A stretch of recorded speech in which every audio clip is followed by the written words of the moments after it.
Pull up a chair, the stories begin. Patrick and Randy are letting you in. From the desert lights where the big names are, it's big conversations, little bar.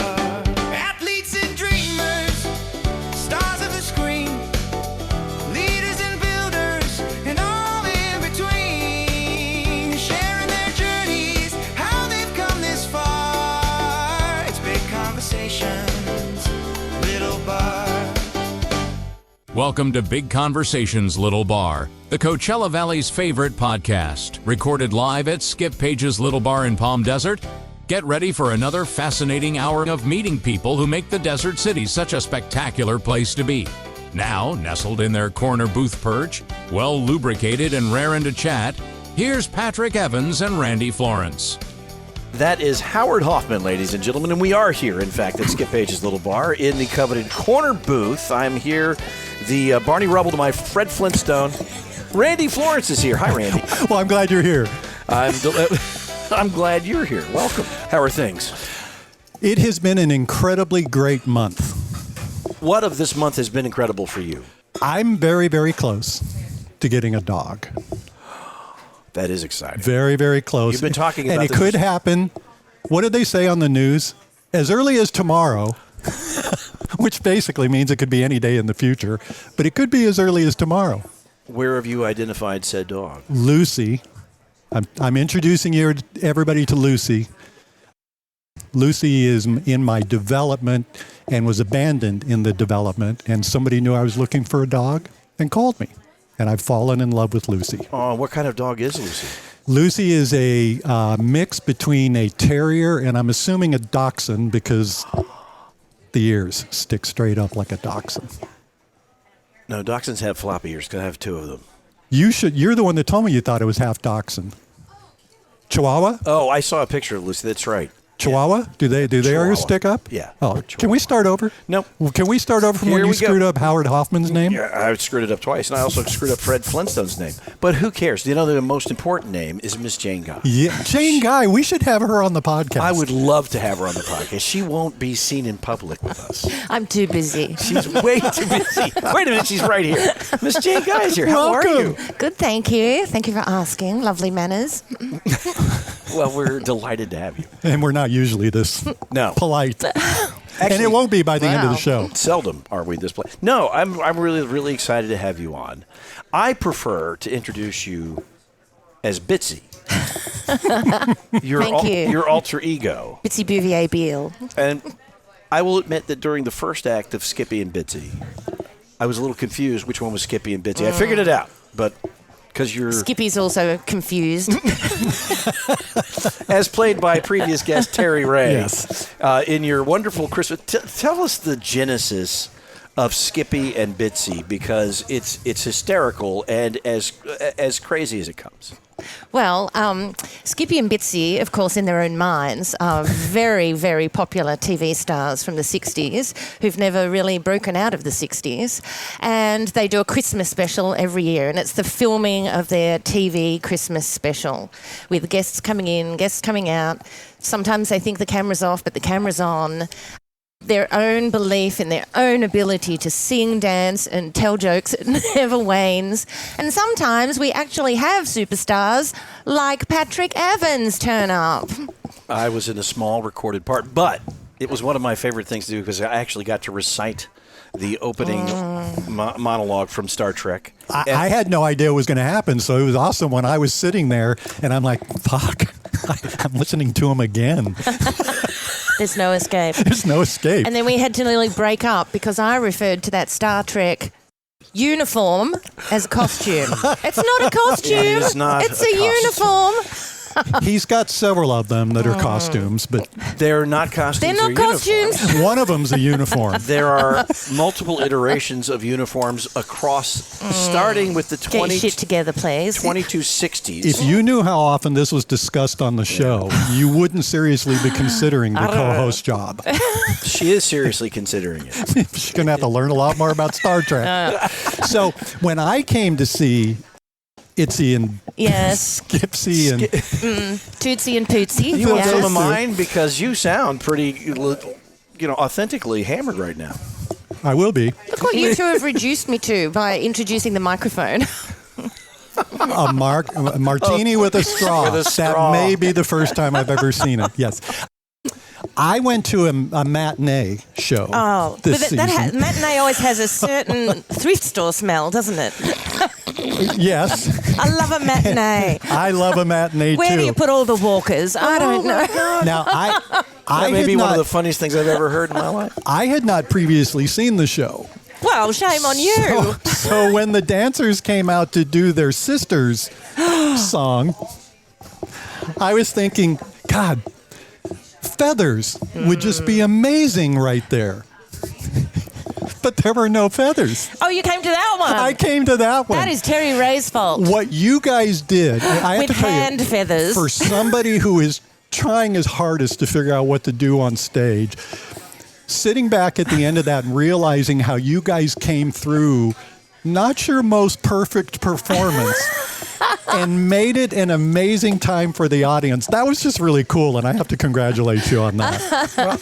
And I saw a performance. There were feathers involved, but you said not their most perfect. But you don't know that. That might have been their most. Yes. perfect. Their best one. It might have been.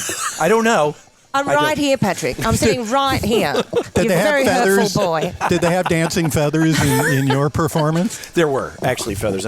I understood that story when Randy told it to me, and then you told me as well. It was on the front page of the Desert Sun the next day. They'll put anything up there. It was that or missing a shopping cart from Aldi. Front page. I can't believe everything you see. Not in the Desert Sun. No, which is published in Arizona, for God's sakes. At any rate, when I was in 5th grade and I had the lead in The Wizard of Oz as the Tin Woodsman. Oh, I was still waiting for Dorothy, but yes, no. No, I didn't. Yes, Patrick, the Tin Woodsman, he was the lead. But in he was that always show. Dorothy in his mind. 100%. But I left. There's a scene where Dorothy's supposed to oil the Tin Woodsman, and I forgot the oil can. So I know exactly how that feels. What'd you use? There was no oil then. There was Okay, I just wondered. Wow. no I wondered- lubrication in that scene. I wondered if which it was makes a it sound yes like a and. different kind of production, Yes. but it was. Was it a yes and situation? It was a yes We had to and. improv an oil can. I want to go back to how you guys, because at one time you were the owner of the largest tap dance school in all of Australia.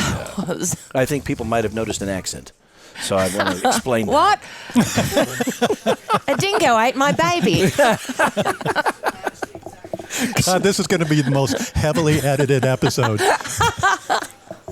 Go ahead. Moment you can edit out of this, it's all gold.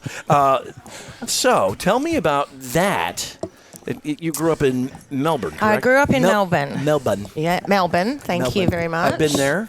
Really? Love the city. We talked, well, actually. Oh, we did. Yes, Brunetti's Coffee. Yes, we discussed it we at Melvin's. did. You may not recall. Oh, wow.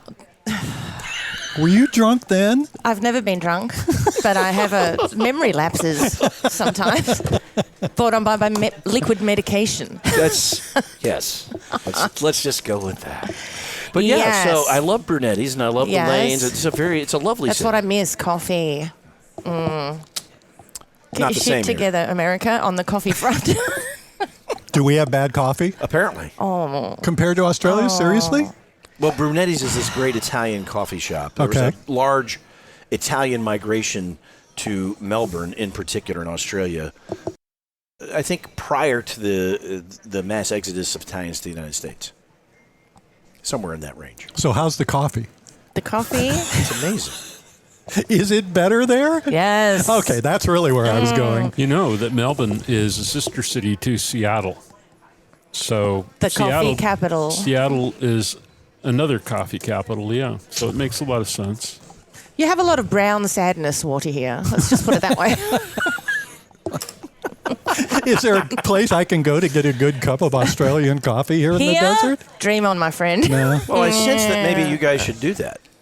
Really? Australian coffee. Yeah? Does it involve work? Kangaroo coffee. I've made up the name for you. It's all yours. We've Thank never you. worked this hard for an invitation to somebody's house before. Get your morning off to a hopping good start with Kangaroo coffee. There, I've just done the whole business plan. Thanks. You were in the pocket, too. There you At go. the Outback Coffee House. You kid. That's what baby kangaroos are Oh. Joey's. called. Oh, they're Joey, so I screwed that joke up. Okay. Oh, We really are going to need to start this one over. I wouldn't So cut far, it. we've said nothing. We have said nothing, and it's still been our best episode. That's the essence of big conversation. We say a lot of nothing. All right, I want to go back to the very Yes, beginning. do it. Australia. Yes, I was born We were and there. raised in Melbourne, Australia. My parents were in showbiz. Seriously? Yes. And what'd they do? My mother brilliantly had a female singing troupe called the Lennon Sisters. None of them were named Lennon. None of them were sisters. And also, I believe they stole it from a famous American group called the Lennon Sisters. But we're from Australia and no one knew they existed. So they were the Lennon Sisters for a long time. And my mother also played the piano. My father played saxophone in the same band. And they were managed by this legendary Melbourne manager named Sid Elwood, who... he had show teeth. So he had false teeth. And he would wear his day teeth to rehearsal. And then he would wear his show teeth when it was time to go on stage. And That's so he great. really basically trained them in the theatre. But by training them to the theatre, they went to every show in town. But the main thing was to just stay in the lobby for as long as you could so you could be seen. And then they missed the first scene of every show that was ever in town. Oh, and then my. intermission would come. Intermission's in 5 minutes. We have to run down to the foyer so we can be seen. So that was the whole thing, was to be seen. Was it about fame? Yes. It was 100% about fame, which is all our family cares about. And how did that work out? Well, here I am. You're here in a bar. In the corner of a dirty bar in I don't know where, Palm Springs. This is not a dirty bar. It's not a dirty It's not a bar. good No. podcast, It's but a it's a sm- clean bar. it's I a love small this bar. Thank you for No. introducing me to it. It's a really cool place. This is one of the coolest spots in town. I love this. Skips- It's like a secret. It got cooler, didn't it? Oh, Jane makes every Jane place. she makes goes- every place Jane cooler. makes every place cooler. She makes Ron Oliver cooler. Oh, well. Okay, well, we'll see by the tell end him of the I said episode. Siblings? Yes. And were they in show business? Yes. So was the So, family? yes. Did you perform together? Oh, my God. I wish we had with a banjo and a washboard. No, we didn't ever do that. My older brother was a playwright and a director, kind of quite a well-known one.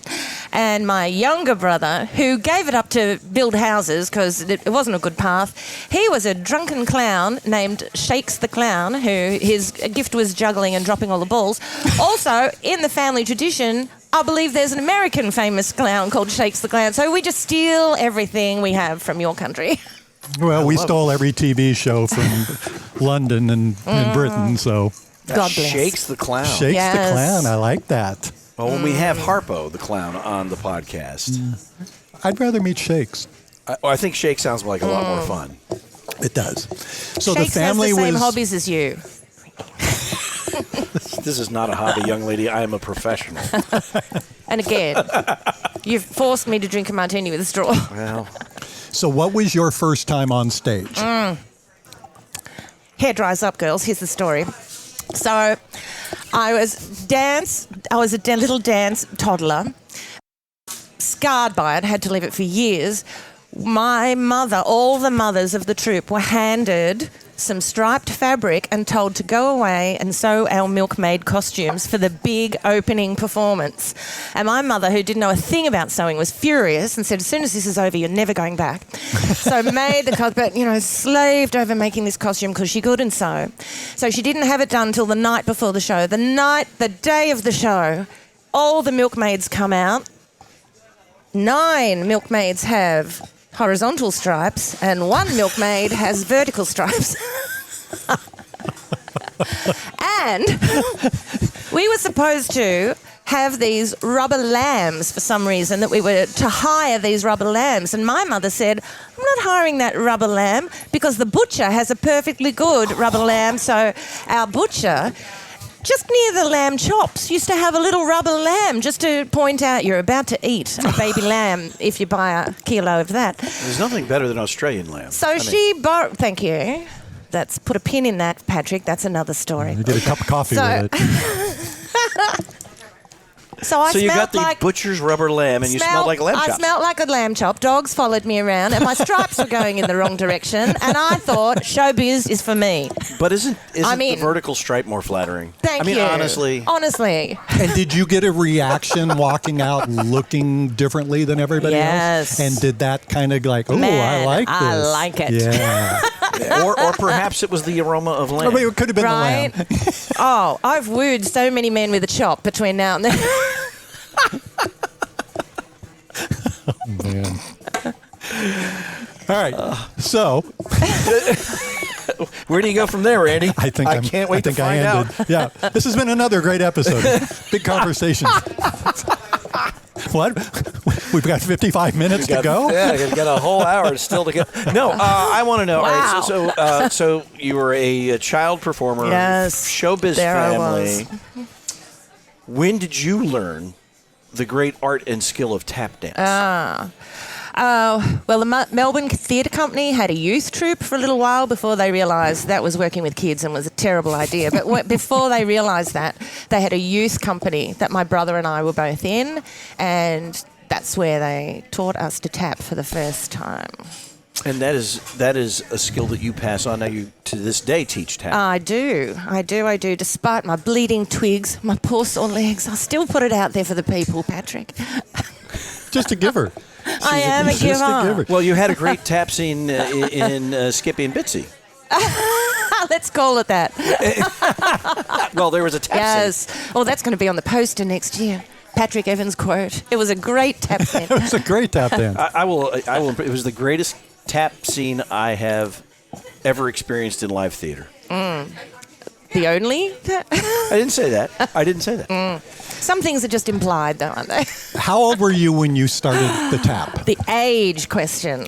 Well, then, when I was the milkmaid with the chop-smelling lamb, I think I was only like 5 or 6. And then, you go through your troubled teens, of course, when it's not cool. And then I came back to it as an adult. And then when I wanted to come back to it as an adult, I don't know if you know this about dance, but it can be a little bit elitist. And there were very few places to go where someone who was my age with my long ago experience, who looked like me, who didn't really care about going to competitions or anything, there was really nowhere to go to do that. So we hired a studio. My brother, who I was a clown, now I'm a builder, put in a dance floor, and it just went off. There were so many people who had never had the opportunity to dance when they were kids, or had been scarred by having forced to wear a leotard in public.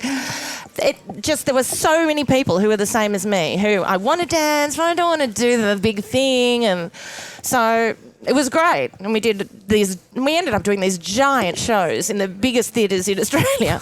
We performed in theatres the Rolling Stones had been in, and it was just insane because we had so many people who bought so many people. We were just in these giant venues going, and they're all just tap dancing. You do understand?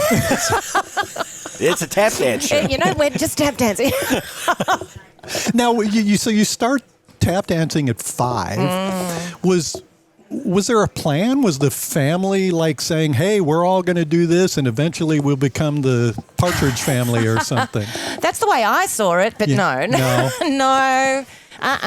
So after my parents married, they really moved into like a semi-rural area, and my dad was like in advertising in the 60s, and so he's basically John Hamm in Mad Men. Oh my God, I was just going to say, after I watched Mad Men, I understood my father. And so many stories and things that had happened. Why is Dad sound asleep in a mini miner in a ditch outside the house with 2 pounds of shrimp on top of him? And I go, now I understand. Where do those olives with blue cheese come from? Right. So many things made sense when I watched Mad Men. And, because of where we lived, my mum was like a stay-at-home mum for a long time, and then just became a secretary, which I loved. Did they consider to support your career? Oh, good question. Thank you. I got one. It's episode 143. Mark Randy down. He got a good question. That's right. I can come back. So I would host these big tap extravaganzas, but also I was working stand-up for a long time. And never invite your parents when you're doing stand-up. Never. Because you're ever. talking about them, right? Right. And you know what goes on in the underpants department. There's things that you don't want your parents to be hearing. And my mother said the famous words, you really needed to get off that stage because everyone was laughing at you. And you're like, okay. My job is, oh, never mind. Yeah, never mind. Wow. What did she think you were doing? I don't know, because she never came to find out again. Wow. Yeah, not good. What was the joke that she took most I offense to? can never say it. Oh, come on. I bet you Michael Holmes told it. Really? Yeah, Yes. probably. Well, You remember his good one, It wasn't a joke. It was just a saying. but it was funny. It was very good. Oh. It was very good. We'll tell you one offline. Yeah. well, I'll tell you this offline. Okay. Put your headset up. Really? Oh. When did you know Australia wasn't big enough? Oh my gosh. You know, it really wasn't like that. I kind of fell in love with Palm Springs. Talk about that, because I know you'd been coming for a while. Right. So, you know, I don't know if we talk about it in public. There was kind of a financial crash here where you could buy houses here for 10 cents. So let's get one of those. So we had the house here for a long time, and we used to just come, you know, we could only take a break at the end of the year. What made you start visiting here in the first place? Well, we came by accident on a road trip. I really came because of the Palm Springs Follies. So the most unsung tap dancer in history is Donald O'Connor, and he was hosting the Palm Springs Follies. And I could not believe that we could go and see him in this, you know, compared to where you would have to go and see him if you came to Australia, this tiny venue. We went, okay, well, we've got to stop in Palm Springs to see Donald O'Connor, who selfishly had a heart attack on stage the night before we came. Dick. The things people will do to avoid Randy. seeing me. I thought it, you said it. I did that for you. I was protecting you. I felt bad. Randy. And then I also love Marilyn Monroe, and there were all these, you know, supposedly places she'd stayed and Marilyn-themed hotels you could stay in. So there were many, many reasons to come. But we had no idea about the Jetsons side of it. And the first, I mean, you know, when you come into town, and I think the first one you see is Racket Club Estates, which is where we ended up living. And we just turned left into this, go, what is this? Like, the Jetsons live here. The whole neighbourhood's intact. Because in Melbourne, it would be like, there's a California bungalow next to some 60s apartments, next to an old Victorian. Like, it's very eclectic. And here was this intact neighbourhood where clearly everyone loved the same thing and maintained it and, you know, had the same sensibility. And I was like, I want to live. I like this. I want to live here. If any place fits her personality, is any place more than Palm Springs? Well, I totally understand that when she strolled into Palm Springs, this resonated with her. Yeah. And vice versa. Yeah. Yes. Right. My people are here. Your people are here. Yes. If ever a town celebrated and embraced weirdos, this is it. This is. Congratulations for finding it. We still have a fighting chance, Randy. They're embracing weirdos. Maybe. I don't have the accent for it. though. Physically embracing? Because, you know, a hug would be nice Well, sometimes. just in the balcony of the Plaza Theatre. No. On a different episode of the conversation. We just had a callback. We had a callback from someone who wasn't even there. That's how good the story was. Right. So you traveling here, you're visiting. Mm-hmm. How often were you coming out? So we came once a year. So I would have my tap year. There would be a big show in November, and then the 2 days after that show was over, we would be here. Wow. And then we could stay for 2 or 3 months, and I had to go back to the business. So we did that for years, like a decade before we moved. And what made it permanent? So then I started getting work here. So people started hiring me, and then I had to get a work permit so I could work. So I took a job with the Fruitcake Follies in Hollywood. And then that job, I started off as a guest star, and then I became part of their annual, I was in the cast, and then I went on to host it, and then I was like, okay, Wow. so I'm going to have to get a work permit. So then from there, people saw that, and I got offered more and more work, and I was like, I could really, and I'm really quite lazy at heart, so what about if I only had to go to the theatre at 5 o'clock and didn't have to teach for 4 hours every day? It was great. And I really wanted to get back to performing more and teaching less, and I was getting work here. So we look, let's just go for a green card. Let's just see what happens. And the lawyer we had, Ron Oliver, helped because he had done it first of all, was fabulous. Really made me sound like I was B. Arthur and Mickey Rooney's love child. It was so good. And I just want to see how that would happen. Right.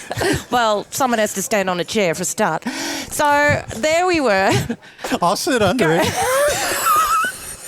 I just want to watch. Wow. Go ahead. Wait, B. Arthur and Mickey. That's Are you kidding? You wouldn't want to see that.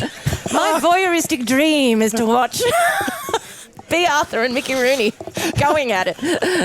Anyway. good gracious. I don't want to see your porn search After history. your B and Mickey dreams, what came Yes. next? Yes. So then we applied for this green card, alien of extraordinary abilities. Even though I'm pretty sure tap dancing was invented in America, you need an Australian tap dancer here. And we got the green card right in the middle of COVID.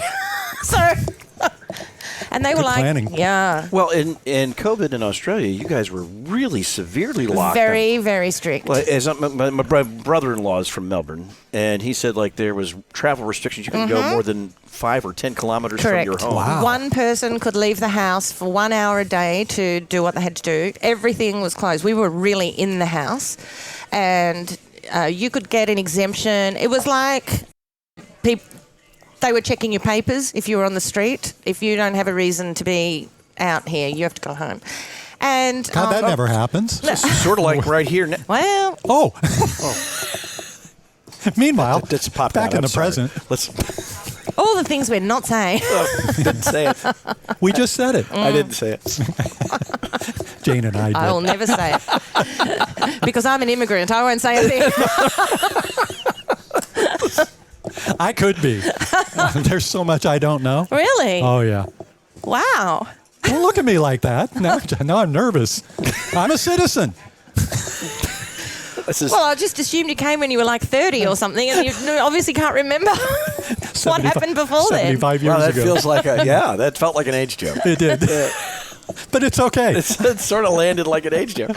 I'm always the oldest one at the table. I just want to repeat Wouldn't that do for those it. who have missed it. I just assumed you came when you were 30, and now you have no recollection of that. That is, I love Were that. we just talking about that? So Was anyway, this part of this conversation? How did you guys get out of Australia in the midst of COVID to move to the United Oh my States? God, I know. that is a whole thing. Yeah, I'll bet it is. So It would be a good thing to talk about on a podcast. I wish I'd thought to tell you that story, but I'm not going to. Oh, no. Okay, I will. We literally got the last flight out of Australia before they closed the borders. And we had so many thousands of dollars in the air because we would book the flight and they go, no, we're not doing that flight anymore because no one's allowed to fly. Oh, we were going to go via Fiji and then we were going to go everywhere. So we got this last flight out of Australia and no one knew what it was then. And so we were sitting on the plane for 16 hours. I don't know if you've ever done that long haul flight. I have done it. People, they lose their minds and they're up and down out of their seats and they're doing yoga in the aisles and, it's insane. And I've never been on that flight where everyone just sat like they'd had their legs smacked by the headmistress and didn't move or take their mask off for 16 hours. Wow. And so we arrived. We had to immigrate into San Francisco because that was the only flight we could get. Oh, we get to America, business as usual. Coffee shops are open, everyone's walking around. It was very hard to understand. But it was only cups of brown, sad water. Yeah, That's right. Ugh. I'll wait till I get home to the espresso machine. So then we got the little flight to Palm Springs, and we were so shell-shocked. And I like to wear a pretty dress. I don't like to wear a pant. That's important to the story. So we get to Palm Springs. Our mutual friend, Ron, we were thinking one person was going to pick us up and take us home. Ron Oliver has organised this whole shebang at the airport. He is wearing a coconut bra and a grass skirt and has giant posters with our faces on it. And our song, Dunk a Shame by Wayne Newton, he has somehow got to play over the loudspeaker at Palm Springs Airport. Oh, my gosh. And we were so shell-shocked that we walked past the whole thing. And it wasn't until I heard his husband Eric say, "She's wearing pants," that I went, "Oh, that's for me." I turned around and there they all were. Oh, my God. That's a great story. Oh, That's a pretty good entree to the That was our desert. first day here, yeah. I just drove in on 5. The 5. No, I'm from Northern California. You guys don't put the in front of the No, freeways? that's how we know you people are from Southern California. Oh, my God. Yeah. You're we never do that. I actually heard somebody say the other day, I was on the 111 and I almost fell down. Yeah, I don't say taking the it one. too far. That's a bridge too far. Excuse us while we go off topic Yeah, here. they're just talking American This is now. really important. This is. Don't you? But you call it. I mean, you have assimilated to our culture to some degree. You call it the 10, don't you? No. Does any one of life's passengers. I don't call it anything. in Australia do they put the? No. Yeah. We don't call it the numbers unless it's the 1, which is the one that goes right around the edge. We don't call it the numbers. They're all named. Right round the edge. Right round the edge. I love that. I like that. That was cool. That's very cool. So what do you call your, like, obviously all of your big cities, Sydney has freeways, Yes. Melbourne has freeways. Yes. What do you call them? Bob. Well, if you're on the freeway that goes to the Monash University, you're on the Monash Freeway. See, our freeways used to have names. Really? Yeah. It helps. Yeah, it was the San Bernardino Freeway and the Santa Monica Freeway. No one used the names. They just started calling them by the numbers. It just happened over time. But it's more than that. You people like to talk about it for a long time. How did you get there? I took the yada yada to the blah blah blah, and I'm just hearing white noise for hours. I took the Fred Waring to the Frank Sinatra. See, wouldn't that be lovely? To the 111. To the 111. No one says the 111. Who said that? I don't want to know. Get mad at me. I didn't say it. I'm not mad. Okay. Seldom mad. Every street here has such a great name. Why can't we use them? Bob Hope, Frank Sinatra. Oh, Fred we should Waring. pick up a chair at Ginger Rogers, and I was like, well, I'm going to tell everyone that was Ginger Rogers' chair. That's pretty good. How could it not be? Who's Phyllis Jackson? Do you know? Phyllis was very famous. I don't know. That's she why was I a asked. pioneer. In town? I don't know. I In have her no idea. field. Well, she has a street. Or I a didn't know you were field. going to continue the line of questioning. I thought I could get away with it. If you don't know, I thought I was who going to knows? make you feel bad for not knowing. What? You don't know who Phyllis? You Philistine. Mummy and Daddy are fighting. PTSD. Mom and Daddy are fighting. All right, so you arrive. Yes. Ron throws this incredible party, which He you did. damn near missed. But you finally That's catch it. true. And then that's when you started doing the what was it? The fruity... Let's call it that. No, what was it? The fruitcake follies. Fruitcake follies. I had Fruity already- and Bitsy. Yes. Yeah. Oh, well, it's Yes. if the shoe fits. So, yes, I'd been doing it for a while, and then, I was doing it legally. No one's... No, I did have a work permit to do it, but then I could do it all the time. And then in celebration, there was what was it called? Firecracker Follies when I arrived. It was like around the 4th of July, which is fabulous because I know nothing about your history. And then I was telling jokes about things I had no idea. Oh, anyway. All right, and then now you guys do tours now, correct? Tours. Yes. No. Well, that's Do what- we? Tours. Yes. Yes. I read the background sheet wrong. I came on tour to Palm Desert today. Do you still have your Roadside Wonderland website? Yes. That is. I got into that today. Man. It was pretty cool. I dig that stuff. Can you tell us about it? So, America, mid-century America, I mean, you've got your intellectual and architectural side of it, but your kooky and weird side of it is so fabulous. And America went through this renaissance of optimism and craziness that we just search out, try to find. There's no Muffler Man in Australia. There's no Riverside, quite close to us, the world's largest coffee cup. I think that's the sewerage tank, but you've made it into the world's largest coffee. I just love. We can't get enough of it. Tell me about a few of your favorite ones, because I was just cracking up looking at them. They're so good. So there's somebody in Menifee, I think, who has a giant Gumby and Pokey in their front yard. No reason why. Let's put a Gumby and Pokey in our front yard. But, we did the Route 66, and there are so many cool... Like, the America that I wanted to be there is there. And all these... The America you thought you were coming to. If I wake up in a motel with an itch one more time, I'm going to think that I've been on Route 66 again. So... All right, this is why I misunderstood. But you've put this all together on a website. I thought you actually gave tours of some of these. Oh, my God. Can you imagine? On your left. I'd pay for that. Is there an equivalent to that in Australia? No. There's not like a road that everybody likes to get on? No one used to sell a juice from a giant orange on the side of the road. No. There were no giant dinosaurs. No. You can go see the Seven Sisters. Right, but one fell in the ocean. One fell in, so there's only six. There's only six. There's only six. But Mother Nature, she doesn't like tourism at all. Were those like giant rocks or There were something? giant rock formations off of your one. That is off the one. We call that the Great Ocean Road because it's near the Great Ocean. It is. I went to see the thunderous storming of the beach by the Blue Penguins. He was going to say Thunder Down Under, but he didn't. I did not. Oh, you don't have to leave here to see that. No, they show up pretty regular. Apologies for that. Every time my wife is gone, she's offered apologies. Honestly, we're very cultured in our country. Wow. Has your wife gone to Thunder Down Under? Yeah. Wow. I think she's got reserved parking. Wow. Hey, I don't care. It takes a lot of pressure off me. Thunder Down Under. Does it? And the I don't have to Or does she arrive home I with don't have to expectations? dance for her anymore. Of tearaway pants. Did she get you tearaway pants We've for been married Christmas? 45 years. Those expectations were years ago. What Randy's saying is every pair of pants for Is him a tearaway Tearaway pants. tearaway pants. Yeah. Absolutely. You get those when you're in hospital, I think. So, where did you go to vacation in Australia? Oh, well. New South Wales. Yes. Look at you with your local knowledge. Port Douglas. What is New South Wales?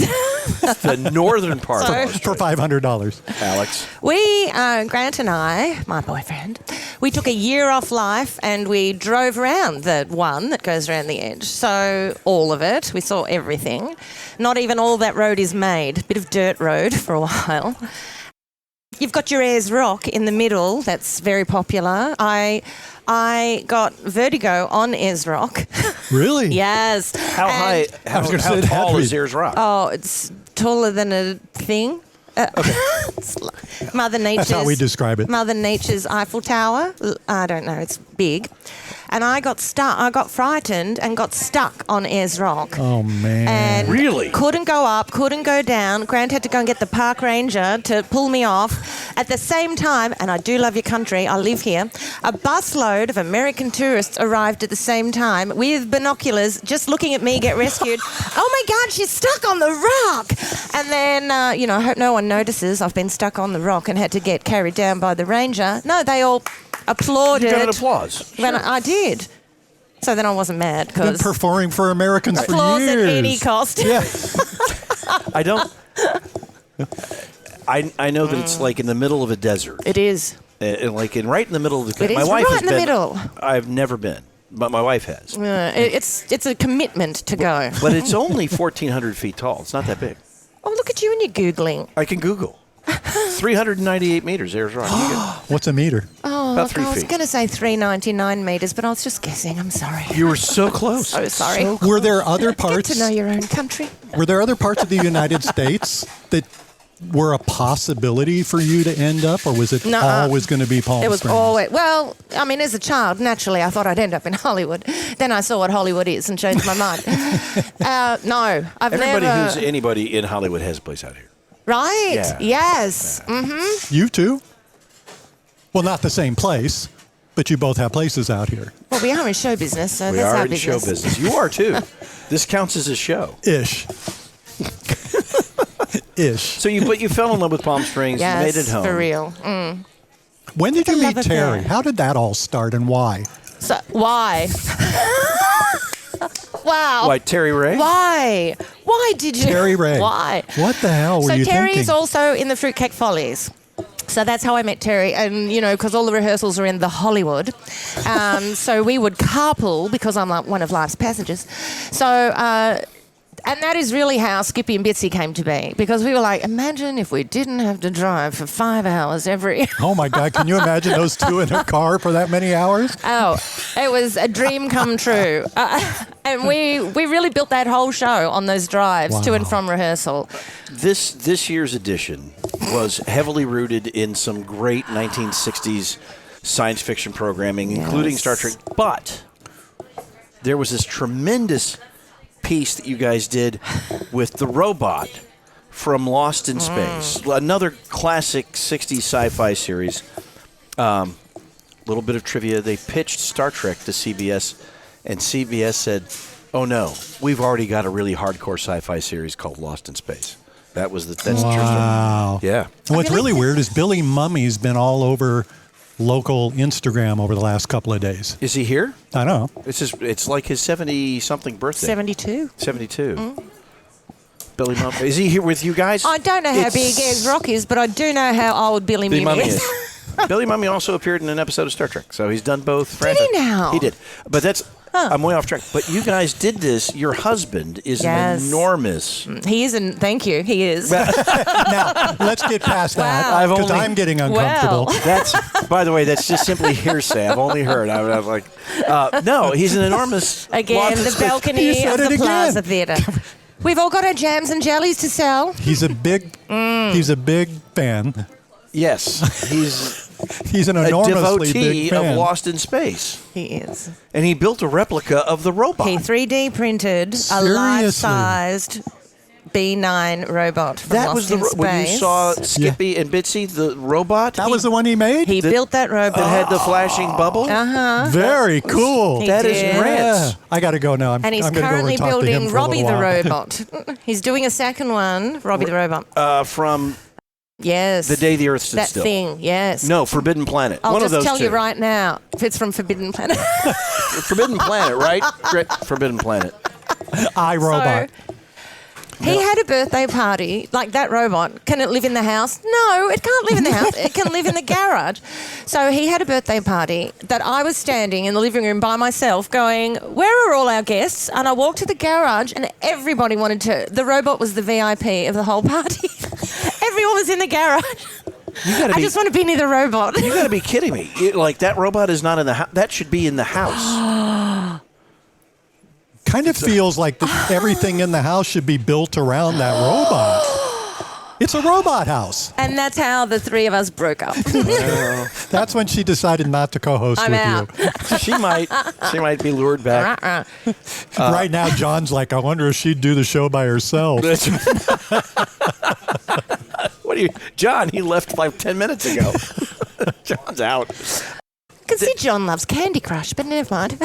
I realize that I'm asking the wrong person, but I want you to tell me the story of your husband's love affair with Lost in Space. Oh, my God. And I want you to tell me how you, as a wife, cope with that, because my wife sometimes struggles with my fondness for Star Trek. Oh, does she? little We need bit. to go and have a drink together. Well, I have a life-size robot of William Shatner, and she won't let me put that in the house either. No, I'm kidding. I'll dress as Mr. Smith. Dr. Smith. He's a doctor. Dr. Smith. Oh, is he? Oh, then I Doctor. can't. Oh, I get could your be shit Mr. together. Smith, He's a- but I never went yeah. to school. You could clutch your pearls almost as good as Jonathan Dillon. Been doing it through most of this show.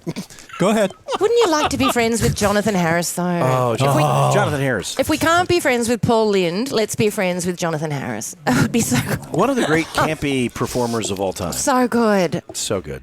And like you were saying, I honestly think, especially Guy Williams, they really thought they were in a hardcore drama. And then They things took went that horribly stuff wrong. seriously. Guy Williams was Zorro. I mean, yeah, right. that was a big deal. I He don't was- think he would have signed if he knew Jonathan Harris was just going to upstage the whole thing. Oh, So good. Well, June was a pretty big star. June Lockhart, of course, she Yeah, was. she's huge. She was Lassie's mom. Wow, the good old days. And Angela Cartwright, Sound of Music. How did that show ever end? It got canceled. Because it was bad. It was terrible.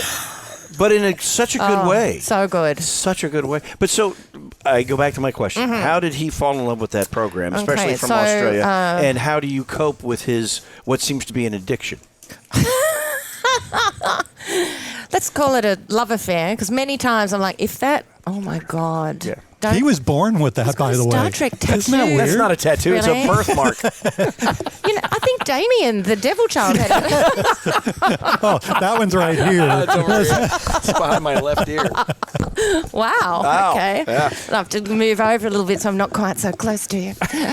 So, us kids from Australia, we could not get enough of American television. And a lot of it just seemed like an urban myth. But no, Lost in Space is real. It's real.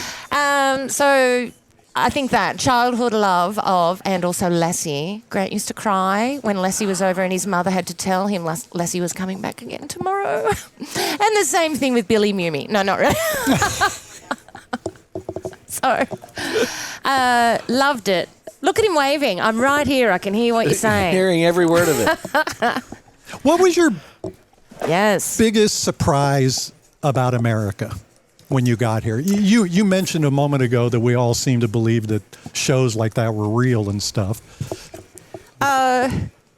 Okay, I'm an immigrant, so I won't be saying anything because you're going through a tough time. I'm not personally, because I'm a citizen. America has so many. Can you prove that, sir? So. Not today. Okay. Oh my God. You have so many great things that, not you, of course, other people, take for granted and don't appreciate. That coming from... All right, what are some of those? I think that's actually a really interesting thing to mind there. A vein to mind there. There is so many things. Like, what do you, as someone who came from Australia, which feels like the equivalent with a weird accent... but you guys are like roughly the same size as the United States. You have an interesting but history you of rugged independence. Fully populated across your entire country, whereas we live round the edges and, of course, 4 tourists at Ayers Rock in the middle, and then the rest is desert. So it is not as populated as your country. Plus, I mean, the terrain in your country, that alone is so beautiful. We have one Ayers Rock, and you've got all of these beautiful national parks. You've got them right now. Oh, God, I remember all of those. this stuff to see. So much stuff that everyone's like, yeah. Check next week to see if we still have the national. That's right. After Michael Childer's story and her episode, we're done. That's right. We're out. And that is how they shut down, because I was on their show. And you feel like Americans take that for granted. We've been to see a lot of things and people go, yeah, I've never been there. Oh, I've never done that. But isn't that... I mean, like, I know people who grew up in New York City who don't go see Broadway shows. Right. Because it's just my backyard. I can do that anytime. Like, I mean, you did go to Ayers Rock, but they're like... And you drove all the way around. I mean, I rode on a motorbike. You circumnavigated the continent, so you did see an awful lot of your country. True. I've lived in California almost my entire life. We moved down here 15 years ago, and one day I was driving down to El Centro, and I was like, what's that big body of water right there? I'd lived in California my whole life, and I had no idea the Salton Sea was there. Oh, bless you for calling that water. Yeah. Well, Sludge. 15 years ago, there was still a little bit of water in it. What's that three-eyed fish doing there? I miss The Simpsons. Oh, goodness gracious. You got a lot. Like, musically, I mean, the things we've been able to see musically since we've lived here is just mind-blowing. And we would go to thousands of things. People would go, oh, yeah, maybe I should have gone to see that. And I admit, the things I love, like we went to see the 4 Tops, and there was one top. He's left. And we went to see the Temptations. There was a Temptation. Not plural any longer. Yeah, but... amazing. Like, I think in the last year alone, we got to see Paul McCartney, Paul Simon, James Taylor. Like, those people would never even come to Australia, but some of them, James Taylor does. But when you see them Paul in such a... McCartney has to have been to Australia. Yes, he has. In such a giant football stadium where the ticket you can afford, the sound and the movement are travelling at different times. And it still costs the same as what you paid to see him in a tiny little thing here. Like, that side of the culture here is just mind-blowing. What do you miss about Australia? Well, of course, friends and family. You haven't made any here? Family? Friends? Bless you for thinking I could still make some family here. Well, I think you're cute. Wait, whoa. Okay, but no family's coming out, so... Wow. Okay. And that's how I got adopted in America. Two episodes of prostate cancer ago. We're safe. And bless you for thinking that's the reason. Her husband is right over there. I just want to... He's boyfriend. safe. I'm sorry, boyfriend. Well, Husband. Boyfriend? yes. Okay. Husband sounds like it's your parents, though, doesn't it? Husband. Sometimes I catch him calling me my wife. I go, who's that? My wife gets mad when I refer to her as my bride. Which Really? Yeah. Well, it does sound like you're married a 16-year-old, so I kind of get it. My bride sounds a bit like I you grew up officiate in a lot Dolly of Parton's weddings. cabin. And 20 years ago, I was taught no longer to say man and wife. It's husband and wife. But I got a very specific request from one in the early 20s. Nope, we want man and wife. Because he was unsure if he was the man? That's not what I was taking off Proud of of it. finally But being a man. Yeah. He wanted the reassurance? Finally found somebody who thought he was a man. man. So apparently, my ceremony is building itself. Yeah, this is going to be good. So what's coming up for you next? Where can I buy a ticket to see you? Yes, please do it. I've Wherever got you one like. right here in my handbag. Any place she's going to be, she'll sell a ticket. Absolutely. I'm going to be on a very popular podcast this week. Oh, I'm I already hope on it's it. better than It this is the one. No, number this is one it. podcast in the Coachella Valley as ranked by some website. Feedspot.com. But what did we just find out this week? We are the 225th most popular podcast in the nation. I think there's a Under the category of on Apple music- Podcasts of music interviews that take place on a Monday afternoon at Skip's in a Bar. small No, bar. we're ranked 225th 225. out of all the podcasts in the country, which there are at least 226 of. We're number 225. And if this doesn't take us to 224, we may as well give up. I'm banking on 219. Okay. I feel good about it. You're going to be presenting a Desert Theatre League Award to yourself. He was nice enough at the last DTLs to, when I did not I like win. you more and more. I didn't win for my nomination, but he did say, what did you say? Something like, oh, I'm sorry, my podcast partner didn't win. I said my podcast partner, Randy Florence, sorry he didn't win. Yeah. First nomination. But I was outside crying because it was the first time I'd ever been nominated. And I also just, You got turned down I got for a turned role. down for a role You're a recently. real I'm actor a real now. actor. Yes. And the person who I know, you're shocked as I am. Who would turn him down? the person who turned me down by text also said The worst breakup of all. said he still hope you can make the show. Here's a link and for the here's tickets. the link to the tickets. Yes. Always be selling.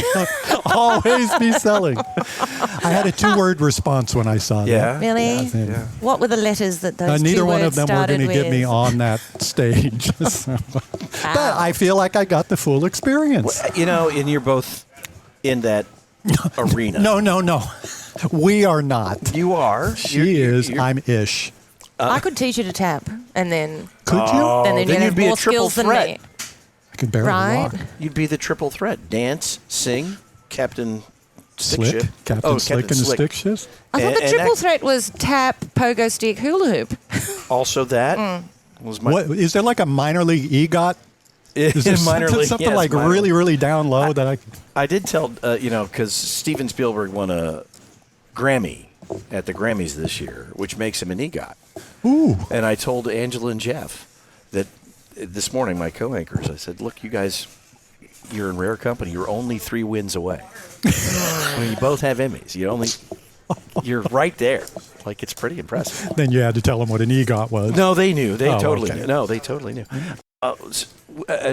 Will there be a Skippy and Bitsy? DGOT, Desert Theatre League Award. Oh, well, a DGOT, Will there be another?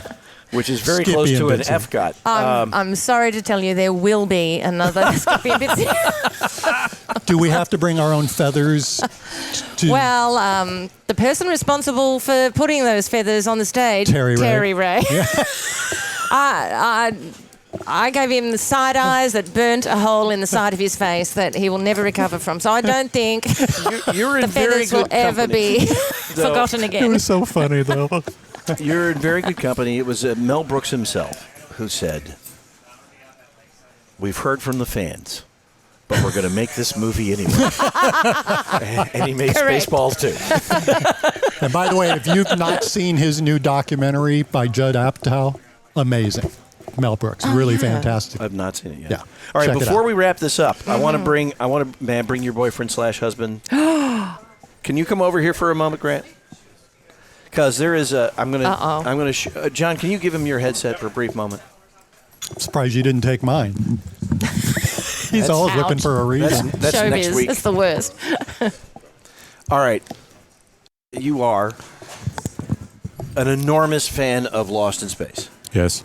So, I think one of the great debates in fandom, theme season 1 or theme season 2 and 3. Which is your favorite? Which is the better? Well, season 1's hard to beat. See, I'm squarely a season 2. And you know, obviously you know who wrote. John Williams wrote the theme to Lost in Space. Yes. Yeah, I did know that. Did you know that? I did know that. It's one of the few things I know. So thank you for asking. Now, is there anything you've been listening to this entire podcast? Is there anything you'd like to dispute? Wow. How long have you got? This is the only time we've ever given a spouse rebuttal on it. We actually have had some come on for a second episode. That is true. For an hour's rebuttal. How long did it take you to make the Lost in Space robot? Yeah, about 18 months. Wow. Yeah. A lot of printing. Lot- Because the 3D printer prints a little piece that's about like 6 inches. But you know how big that robot is. Yeah, It's it's a full, yeah. It's like Stonehenge in yes. So it's a Spinal lot of Tap. printing, and you can't print everything. So some of it is timber, some of it is, to buy, and the bubble. And It looks very the whole authentic. thing. It's really quite amazing. Yes. I want to see it in person. You'll have to come over, Patrick, and have a look. I'm free and like right Jane now. Let's said, go. I'm Let's working go. on Robbie the Robot Episode now. 2. From their house. Tonight we interview the robot. That would be. You know he can make that robot say anything in the robot voice. Anything in the really? But My now, wife's out of town, too. for those people who Just know, you, a This martini, could and be the a pretty robot. exciting night. hello, Randy. Danger.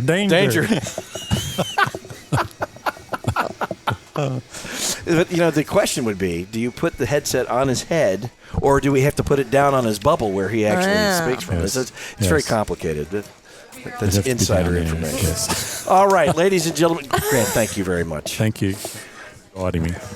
You were phenomenal as always. You were so much fun. Honestly, damn near as entertaining as you were at Melbourne's. I'll never know. And if you don't work again Good because of times, this, no memories. They're going to work. Look, they write their own show. Like well, I guess you're pretty much guaranteed to work. Skippy and Bitsy get to go on stage no matter. So You I need a- would not have been turned down for my audition had I written the show. Start writing plays, Just brother. figured it out. You should do a competing Christmas special. No, you should be in Skippy and Bitsy. Oh, that's a great idea. What's your skill? Can you play the spoons? I have to bring my own feathers Well, apparently they're because optional. I've got them. They're optional. Totally optional. This has been an incredible conversation with Miss Jane Guy. Do you have a website or anything? Can people find where do Yes. you send people? Glamourpulstudios.com. Where do they find Roadside? Roadsidewonderland.com. There you go. RoadsideWonderland.com, GlamourPussStudios.com. That Go sounds- check it out. You're going to find wildly entertaining stuff because you're fabulous. You're fabulous. Stop it. Oh, stop it. You stop it. Hey, I'm here too. You are also fabulous. Thank you. Too late. I didn't beg for that one at all, did I? It's his middle name, Randy Fabulous Florence. Also fabulous, John McMullen, our producer. Thank you, sir.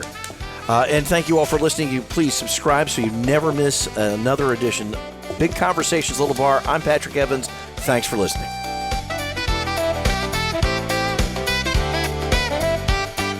Big Conversations, Little Bar is a production of the Mutual Broadcasting System. This podcast is available in audio and video format. Visit our website at www.bigconversationslittle.bar.com. New episodes are released every Monday.